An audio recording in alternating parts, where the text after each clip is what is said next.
ہماری مسجدوں میں وہی قرآن ہے، ہمارے گھروں کی طاقوں میں وہی قرآن ہے۔ مسلمانوں، وہی قرآن جس نے انسانوں کو رب الانسان کا غلام بنا دیا تھا، وہی قرآن آج بھی موجود ہے۔ وہی قرآن جس کی وجہ سے مسلمانوں میں ایسی طاقت آ گئی تھی کہ 313 تھے تو ہزاروں پر بھاری آ جاتے تھے۔ وہی قرآن جس کی وجہ سے ان کے ہاتھوں میں کمچیاں تلوار کا کام کرتی تھی، وہی قرآن جس کی وجہ سے ان کے اشاروں پر شیر ناچا کرتے تھے، شیر ان کی سواری کا کام دیتے تھے، اور شیر پر بیٹھ کر وہ ہاتھ میں گول سانپ کو اپنا کوڑا بنا لیا کرتے تھے۔ وہ قرآن آج بھی ہے، وہی قرآن تھا جس کے ماننے والے، قرآن کے پڑھنے والوں نے افریقہ کے جنگل میں جا کر کہا تھا کہ ہم لوگ محمد رسول اللہ کے غلام ہیں، غلامان مصطفیٰ یہاں حاضر ہوئے ہیں۔ اب آپ ہی بتائیے، ہمیں نماز پڑھنی ہے تو تمام درندوں نے راستہ صاف کر دیا تھا، جنگل کا ایریا خالی کر دیا تھا کہ غلامان مصطفیٰ آئے ہوئے ہیں، ان کو نماز پڑھنی ہے، اس لیے کوئی بھی درندہ ادھر سے نہ جائے۔ وہی قرآن آج بھی موجود ہے مسلمانوں، بس صرف فرق یہ ہے کہ اس قرآن کی وجہ سے صحابہ نے اپنی جان دینے کا فیصلہ کر لیا تھا، اپنے مال دینے کا فیصلہ کر لیا تھا۔ اس قرآن کے پڑھے بغیر ان کی زندگی نہیں گزرتی تھی۔ اس قرآن کو پڑھنے کے لیے دو ساتھی آپس میں باری لگاتے تھے کہ آج پیارے رسول صلی اللہ علیہ وسلم کے پاس تم قرآن پڑھو گے، سیکھو گے، میں کھجور کے باغ میں جاؤں گا، میں کھیتوں میں جاؤں گا، کل تم کھیتوں میں جاؤ گے، میں صفا کے مدرسے میں پڑھوں گا۔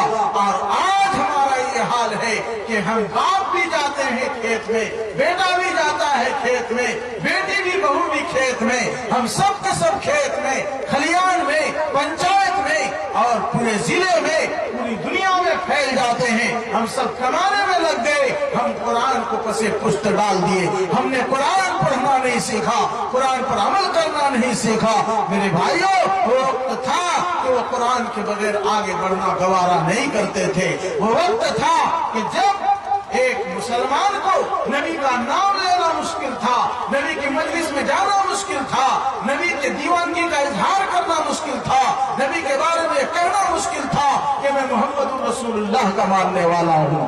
اگر کوئی کہتا تھا تو اس کے تپتے ہوئے ریت پہ سلا دیا جاتا تھا، اوپر گرم پتھر ان کے اوپر رکھ دیا جاتا تھا اور کہا جاتا تھا کہ توبہ کرو محمد رسول اللہ کی غلامی سے، محمد رسول اللہ سے آزادی کا اعلان کرو۔ لیکن کہتا تھا احد احد احد، اللہ ایک ہے، اللہ ایک ہے۔ اے ابو جہل ہم تمہیں نہیں مانتے، اے عتبہ ہم تمہیں نہیں مانتے، اے شیبہ ہم تمہیں نہیں مانتے، اے ابو لہب ہم تمہاری طاقت کو نہیں مانتے۔ لا الہ الا اللہ محمد رسول اللہ، سوائے اللہ کے کسی سے کچھ نہیں ہوتا، اللہ ہی آسمان بناتا ہے۔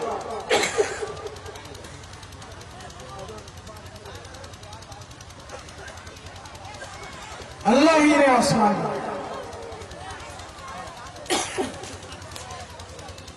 اللہ نے زمین بنائی، اللہ نے ساری دنیا کا نظام چلایا، اللہ ہی کی قدرت میں سب کچھ ہے۔ ابو جہل، عتبہ، شیبہ، ابو لہب، تمہارے کرنے سے کچھ نہیں ہوتا ہے۔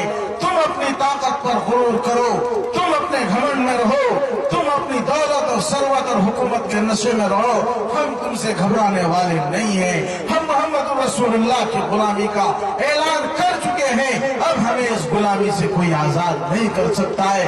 ہماری کفوں سے، عنصری سے ہماری جان نکل سکتی ہے، ہماری روح نکل سکتی ہے، ہمارے جسم سے روح نکل سکتی ہے، ہماری دولت ختم ہو سکتی ہے، ہماری عزت شہرت ختم ہو سکتی ہے، ہمارے ناک کاٹ دو، ہمارے کان کاٹ دو، ہمارا منہ کا حصہ کاٹ کر مسلا کر دو، شکل بگاڑ دو، لیکن ہم اب محمد رسول اللہ کی غلامی سے آزاد نہیں ہو سکتے ہیں۔ تم جو چاہو کرو۔ میرے بھائیوں، بزرگوں، دوستوں، میری پیاری ماں اور بہنوں، جب یہ حالات تھے، ایسے خطرناک حالات، ایسے پرخطر حالات، ایسے ڈینجر ماحول میں بھی ان لوگوں نے قرآن کی تعلیم کو پسے پشت نہیں ڈالا۔ محمد رسول اللہ صلی اللہ علیہ وسلم نے فرمایا کہ مسلمانوں، تم غریب صحیح، تم اجنبی صحیح، تم غیر